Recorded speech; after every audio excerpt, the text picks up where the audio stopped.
Alright legends, well I've managed to get the very handy dandy truck that allows me to lift up my pinball machines, and this has now prompted me to do the job I've been waiting to do for a while, which is get the legs on this Star Race, which are an odd size legs, so are shop legs, evened up a little bit. And the way you do that is by putting risers on them.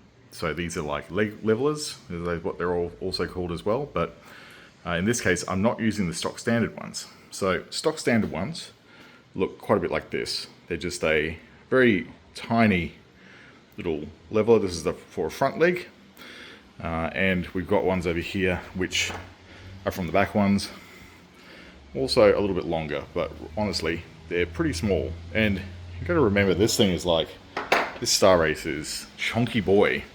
It is, as you can see, they actually cut the lockdown bar off pretty much what I'd like to say a lockdown bar would normally be about that long.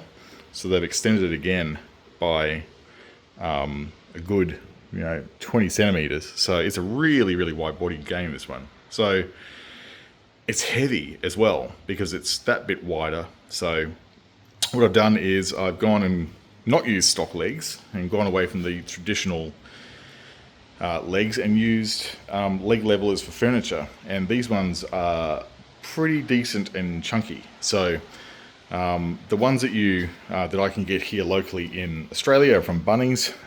They look a lot like this.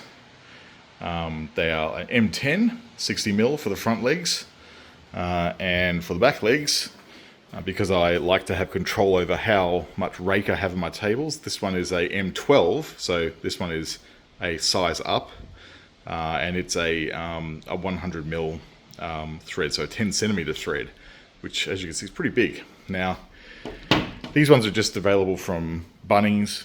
You can get them for about, I think it's about $7 a leg.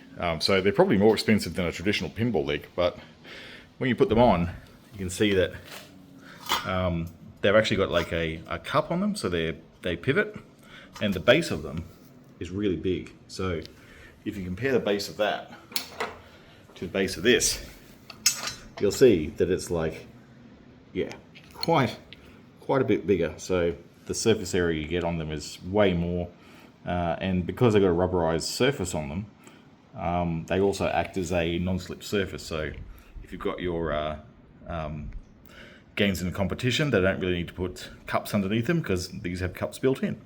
So you'll have to drill your legs out to accommodate the M10 bolt, which I've done. Optionally, if you have a tapping kit, you could go a size down to M9 and then tap out this plate here, so you can actually get the thread back in it. But I've just gone with a nut either side.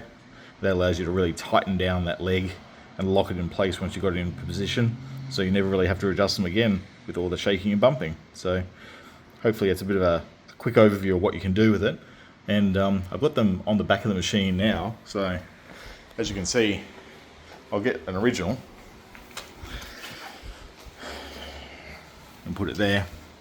You can see, yeah, there's hardly any meat on that one compared to what you have here. So you can actually go and mess around with rake on your table and really experiment with how your game wants to play, whether you want it to play faster or slower.